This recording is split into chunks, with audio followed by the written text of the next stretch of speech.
السلام علیکم۔ سب سے پہلے میں ان دوستوں کا شکر گزار ہوں جن دوستوں نے ہمارے ساتھ بہت تعاون کیا۔ Asif paint and electric hardware store Pirochak, اور دوسرا رانا نویز صاحب المدینہ مارکی دو کے کلان سے، اور حافظ بلڈنگ مٹیریل پیروچک سے، جن لوگوں نے ہمارے ساتھ تعاون کیا ہے۔ میں ان کا سب سے شکر گزار ہوں۔ اور جو دوست ہمارے ایک میسج پہ تشریف لائے ہیں، ان کا میں بہت دل کی اتھاہ گہرائیوں سے شکر گزار ہوں کہ ان لوگوں نے ہمارے ساتھ شانہ بشانہ کھڑا ہو کر یہ شو کو قائم کیا۔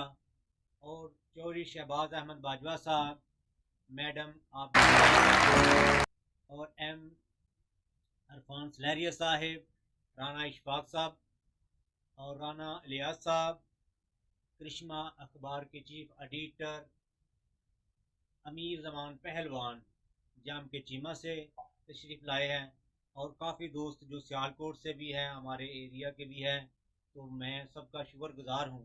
اور میں یہ چاہتا ہوں کہ میڈیا کو کوئی بھی نہیں جانتا، ہم یہ کہنا چاہتے ہیں کہ میڈیا ایک آئینے کے مطابق ہے کہ جو کسی کے ساتھ ظلم زیادتی ہوتی ہے ان کے ساتھ شانہ بشانہ کھڑی ہوتی ہے، اور ہمارا مقصد آئینہ دکھانا ہے، شیشے کا کام ہے، جو ہوتا ہے وہی کچھ دکھانا ہوتا ہے۔ تو میں یہ سمجھتا ہوں کہ جس کے ساتھ یہ ظلم زیادتی ہوتی ہے تو انشاءاللہ ہم ان کے ساتھ کھڑے ہوں گے، اور ہمارے ساتھ اتحاد پریس کلب سیالکوٹ سے رجسٹرڈ ادارہ ہیں، ہم ان کے ساتھ ہیں، وہ ہمارے ساتھ ٹیم کے حصے ہیں۔ تو ڈسکا سے بھی کچھ ہمارے دوست بلانگ کرتے ہیں، جو شہباز علی محسن صاحب ہیں، چورستان بریار صاحب، مختلف ہمارے دوست ہیں وہاں سے بھی۔ تو میں سب کا شکر گزار ہوں کہ جو ایسا معاملہ بنتا ہے تو انشاءاللہ وہ ہمارے ساتھ شانہ بشانہ کھڑے ہوتے ہیں۔ تو یہ آج کا شو ہمارا یہی مقصد ہے۔ انشاءاللہ جس دوست نے اپنے ٹیلنٹ کو ظاہر کرنا چاہتا ہے، آنا چاہتا ہے، ہمیں بہت موسٹ ویلکم کرتے ہیں، وہ ضرور آئیں۔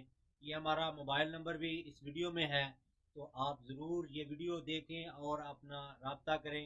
اپنا ٹیلنٹ جو ہے، کوئی نعت سنانا چاہ رہا ہے، کوئی غزل سنانا چاہ رہا ہے، ہر کسی کا اپنا ٹیلنٹ ہے۔